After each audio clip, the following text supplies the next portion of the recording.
છેલ્લા કેટલાક દિવસોથી સોશિયલ મીડિયા પર દેડિયાપાડાના આમ આદમી પાર્ટીના ધારાસભ્ય ચૈતર વસાવા સંબંધિત એક મોટી રાજકીય ચર્ચાઓ ફેલાવવામાં આવી છે, જેમાં દાવો કરવામાં આવી રહ્યો છે કે તેઓ આગામી કાર્યક્રમમાં પ્રધાનમંત્રી નરેન્દ્ર મોદીની હાજરીમાં ભાજપમાં જોડાવા જઈ રહ્યા છે। કેટલાક ફેસબુક પેજ, વોટ્સએપ ગ્રુપ અને યુટ્યુબ ચેનલ્સ પર પણ આવા દાવાઓ થઈ રહ્યા છે અને પોસ્ટ અને વિડીયો પ્રસારિત થઈ રહ્યા છે। જો કે આ તમામ ચર્ચાઓને ભ્રામક અને ગણતરીપૂર્વક પાંખો અપાયેલી અફવાઓ ગણાવીને ચૈતર વસાવાએ આ બાબતને લઈને ખુલાસો કર્યો છે। શું છે સમગ્ર વિગત જાણીએ આ અહેવાલમાં। જય હિન્દ BSI TV ન્યૂઝ પર આપની સાથે હું છું નિધિ ગઢવી। ગુજરાતમાં આગામી સમયમાં યોજાનારી સ્થાનિક સ્વરાજ્યની ચૂંટણી પૂર્વે ભાજપ હવે આદિવાસી બેલ્ટમાં ઓપરેશન લોટસની તૈયારી કરી રહી હોવાની ચર્ચાઓ વાયુવેગે ફેલાઈ રહી છે। વડાપ્રધાન નરેન્દ્ર મોદી આગામી 14 અને 15 તારીખે ગુજરાત આવવાના છે અને તે સમયે આદિવાસીઓ માટે ભગવાન સમાન બિરસા મુંડાની 150મી જન્મ જયંતિ પણ છે। આ સંદર્ભમાં વડાપ્રધાન નર્મદા જિલ્લાના દેડિયાપાડામાં એક કાર્યક્રમમાં ભાગ લેશે અને અહીંના દેવ મોગરા માતાજીના મંદિર ખાતે યોજાનાર આ કાર્યક્રમમાં વડાપ્રધાન ઉપસ્થિત રહેવાના છે। આ ઉપરાંત 14 આદિવાસી જિલ્લાઓ છે જેને આવરી લઈને યાત્રા પણ થવાની છે। આમ ભાજપ દ્વારા આદિવાસી ક્ષેત્રમાં જે હજુ પણ 3 બેઠકોમાં કોંગ્રેસ અને આમ આદમી પાર્ટીનો દબદબો છે તે પણ પૂરો કરવા તૈયારી કરવામાં આવી રહી હોય તેવી ચર્ચાઓ થઈ રહી છે। આ વિસ્તારની 27 માંથી 24 બેઠકો ભાજપના હસ્તક છે, પરંતુ 2 આદિવાસી લડાયક નેતાઓ, એક કોંગ્રેસના ધારાસભ્ય અનંત પટેલ કે જેઓ વાંસદા બેઠક ભાજપના વાવાઝોડા વચ્ચે પણ જીતી ગયા હતા અને બીજા દેડિયાપાડાના આમ આદમી પાર્ટીના ધારાસભ્ય ચૈતર વસાવા પણ જબરો વિજય મેળવીને ભાજપને આંચકો આપ્યો હતો। હાલમાં કાનૂની મુશ્કેલીમાં ફસાઈ રહેલા આમ આદમી પાર્ટીના ધારાસભ્ય ચૈતર વસાવા ભાજપના ટાર્ગેટ પર છે તેવી ચર્ચાઓ વચ્ચે ગઈકાલે ક્વાંટ તાલુકાના આથા ડુંગરી ખાતે આમ આદમી પાર્ટીની ગુજરાત જોડો જનસભા યોજાઈ હતી, જેમાં આ બાબતને લઈને ચૈતર વસાવાએ ખુલાસો કર્યો છે। ચૈતર વસાવા આ વિષયને લઈને શું કહી રહ્યા છે સાંભળીએ। અમારા જિલ્લા અહીંના આથા ડુંગરીના સરપંચ રતનસિંહભાઈ, દેવસિંહભાઈ, અમારા ભંગિયાભાઈ, તમામ સરપંચોની આગેવાનીમાં પાર્ટીના જોડા ગુજરાત જોડો અંતર્ગત કાર્યક્રમ યોજાયો અને આ કાર્યક્રમમાં અમારા તમામ સરપંચો 8000થી પણ વધારે કાર્યકરો સાથે અમારી સાથે જોડાયા છે। એમાં રતનસિંહભાઈ ભારતીય જનતા પાર્ટીમાંથી 5000થી પણ વધારે કાર્યકર્તા સાથે જોડાયેલા છે। અમારે ભંગિયાભાઈ રાઠવા છે, PTPમાંથી 2000થી પણ વધારે કાર્યકર્તાઓ સાથે જોડાયા છે। સાથે કોંગ્રેસના પણ કેટલાક કાર્યકર્તાઓ અમારી સાથે જોડાયા છે।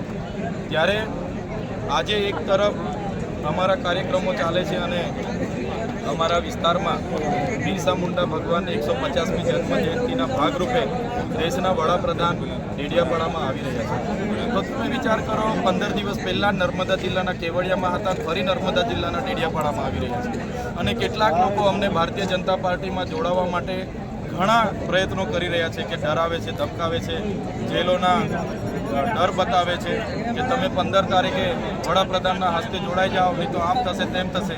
ત્યારે આ ચૈતર વસાવા આદિવાસીનો દીકરો છે, આટલી જેલો કરીને અમને ડરાવવાના કોશિશ કર્યા આ ભૂપેન્દ્રભાઈ પટેલ અને હર્ષસંઘવીની સરકારે, ત્યારે પણ અમે ડર્યા નથી અને આવનારા દિવસોમાં પણ અમે નથી ડરવાના। એ લોકોનો ટાર્ગેટ છે કે ચૈતર વસાવાને 15મી નવેમ્બરે ભાજપમાં જોડી દઈએ। ત્યારે અમે પણ બધાએ ટાર્ગેટ લીધો છે કે આવનારી તાલુકા જિલ્લા પંચાયતો સુધીમાં 1 લાખ ભારતીય જનતા પાર્ટીના લોકોને અમે આમ આદમી પાર્ટીમાં અમારા સમર્થનમાં જોડીશું। આજે આથાડુંગરી ખાતે સમાંતર સભાઓ ચાલી રહી છે ભાજપ અને આમ આદમી પાર્ટી, શું કહેશો? અમારે આના પહેલાંનો કાર્યક્રમ નસવાડી સવારનો હતો, એ ભાજપના લોકોએ ત્યાં જ કાર્યક્રમમાં ડિસ્ટર્બ કર્યા, પણ આથા ડુંગરી કાર્યક્રમમાં અમારા સરપંચશ્રીઓની આગેવાનીમાં, જિલ્લા પ્રમુખની આગેવાની હજારો લોકો અમારા સમર્થનમાં જોડાયા છે। ત્યારે ભારતીય જનતા પાર્ટી પાસે હવે કોઈ મુદ્દા નથી। વિકાસ મહોત્સવ કાઢે છે, અમૃત મહોત્સવ કાઢે છે, હમણાં ગૌરવ યાત્રા કાઢી। હાલા ભાઈ, એ તો બધું છે જ, બાળકોને શિક્ષણ જોઈએ છે, અહીં બાળકો કુપોષણથી પીડાય છે, સિંચાઈનું પાણી જોઈએ છે, રોડ રસ્તા જોઈએ છે, રોજગાર જોઈએ છે, એની વાત કોઈ કરતું નથી। બસ રાષ્ટ્રભાવના, રાષ્ટ્રભાવના। અહીંયા શિક્ષણ માગીએ એટલે ભારત પાકિસ્તાન, અહીંયા રોજગાર માગીએ એટલે હિન્દુ મુસ્લિમ, અહીંયા બીજી વાત કરીએ વિકાસની એટલે કે ભાઈ રાષ્ટ્રભાવના। એટલે આ બધી આત્મનિર્ભર બનવાની, એક પેડ માં કે નામ જેવા બોગસ યોજનાઓ લાવીને લોકોને ગેરમાર્ગે દોરે છે, પણ લોકો હવે સમજી ગયા છે આવનારી તાલુકા જિલ્લામાં આ વિસ્તારોમાંથી ભારતીય જનતા પાર્ટીનો ચોપડા સાફ થઈ જવાનો છે।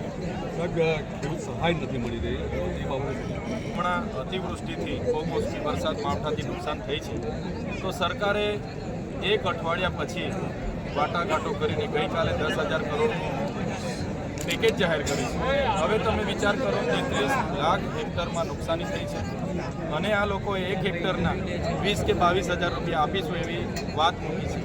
100% નુકસાન વળતર મળવાનું છે, 50% નુકસાનીમાં તમને 7,000 મળશે, 8,000 મળશે. એટલે આ લોલીપોપ છે. સરકારે વીમા યોજના ચાલુ કરવી જોઈએ. જેટલા પણ ખેડૂતોનું ધિરાણ લીધું છે એ લોન માફ કરવી જોઈએ અને દરેક ખેડૂતની નુકસાન તો થયું જ છે, એને 50,000 રૂપિયા પર હેક્ટરે પંજાબની સરકારની જેમ આપવું જોઈએ એવી અમારી માંગણી છે. તમે જે વડાપ્રધાન આવવાના છે તેમાં જોડાવાના ખરા વડાપ્રધાન 150મી ભગવાન બિરસા મુંડા જયંતિની ઉજવણીના ભાગરૂપે આવવાના છે. તો અમે કહેવા માગીએ છીએ કે ભગવાન બિરસા મુંડાનું જન્મસ્થળ ઝારખંડ રાંચીમાં છે. ત્યાં તમે દેશ લેવલનો પ્રોગ્રામ ગોઠવો. ડેડિયાપાડામાં માત્ર ને માત્ર ચૈતર વસાવાની વૈચારિક લડતને દબાવવા માટે અહીં આવી રહ્યા છે અને અમારા પર દબાણ છે કે એમાં જોડાઈ જાઓ. તો અમે શું કરવા જોડાઈએ? અમારા ત્યાંના સાંસદ મનસુખ વસાવા 35 વર્ષથી સાંસદ છે અને એમની સરકાર હોવા છતાં એમના ગામનો રસ્તો નથી. તો એવી પાર્ટીમાં અમે શું કામ જોડાઈએ? એટલે અમે કોઈ સરઘસના ટાઈગર બનવા નથી માંગતા. અમારા પાસે સ્વતંત્ર હવાલો છે અને અમે સ્વતંત્ર ટાઈગર, જંગલના ટાઈગર બની રહેવા માંગીએ છીએ. અમે ક્યારે ભારતીય જનતા પાર્ટીમાં જોડાવાના નથી. 2024ના લોકસભામાં ભરૂચ લોકસભા મને લડાવતા હતા. એમણે કીધું બધો ખર્ચો અમારો, ભરૂચ લોકસભાનો આ મેન્ડેટ તમે લડી લો. ત્યારે પણ મેં ભાજપ સામે લડ્યો અને 5,22,000 મત મને મળ્યા. એક પણ બિયર કોટર કે એક પણ રૂપિયાની લાલચ વગર ઈમાનદારીથી લોકોએ મને 5,22,000 મત આપ્યા.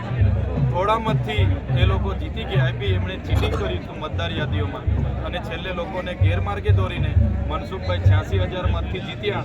બાકી આ વખતે મનસુખભાઈનો ગરબો ઘરે જતો રહેવાનો. આજે એસઆઈઆર આવ્યું છે, સ્પેશિયલ ઇન્ટેન્સિવ રિવિઝન, ખાસ સઘન મતદાર સુધારણા. એ ગરીબ લોકોને હેરાન કરવાની યોજના છે. જે પ્રકારે નોટબંધી આવી હતી એમાં ગરીબ લોકો હેરાન થયા છે, એ જ પ્રકારે એસઆઈઆર એક નોટબંધી છે અને એમાં જે મજૂરી કરવા ગયેલા લોકો છે, બહાર વિસ્તારોમાં જે સ્થળાંતર કરેલા લોકો છે, એવા લોકોને આ એસઆઈઆરમાં ફોર્મ નહીં ભરાશે તો મતદાનનો અધિકાર છીનવાઈ જવાની ભીતિ છે. માથા ડુંગરી સરપંચ અમારા આગેવાન રતનસિંહભાઈની આગેવાનીમાં 5,000 લોકો ભાજપ અને કોંગ્રેસમાં આમ આદમી પાર્ટી પરિવાર અને અમારા સમર્થનમાં જોડાયા છે. અમારા ભંગિયાભાઈ રાઠવા સાથે પણ કોંગ્રેસ, ભાજપ અને બીટીપીના મળીને 3,000 જેટલા કાર્યકરો આજે આમ આદમી પાર્ટી અરવિંદ કેજરીવાલજીની વિચારધારા સાથે જોડાયા છે. અમને સમર્થન આપ્યું છે. આવનારા દિવસોમાં પણ મોટી સંખ્યામાં વિસ્તારોમાંથી સરપંચો, તાલુકા સભ્ય અને ઘણા લોકો જોડાવાના છે અને તાલુકા જિલ્લા પંચાયતોમાં અમે સ્વતંત્ર લડવાના છે અને તમામ તાલુકા પંચાયતો અને છોટાઉદેપુર જિલ્લા પંચાયતોમાં અમારા લોકો આવનારા દિવસોમાં સત્તામાં આવવાના છે. તો આ વિષયને લઈને તમારું શું માનવું છે અમને કમેન્ટ કરીને ચોક્કસથી જણાવજો. આવા જ વધુ અહેવાલો સાથે મળતા રહીશું. તમે મારી YouTube ચેનલને સબસ્ક્રાઇબ કરવાનું અને અમને Facebook અને Instagram પર ફોલો કરવાનું ભૂલશો નહીં. બાકી નવી અપડેટ્સ માટે આપ જોતા રહો BSI TV ન્યૂઝ. નમસ્કાર.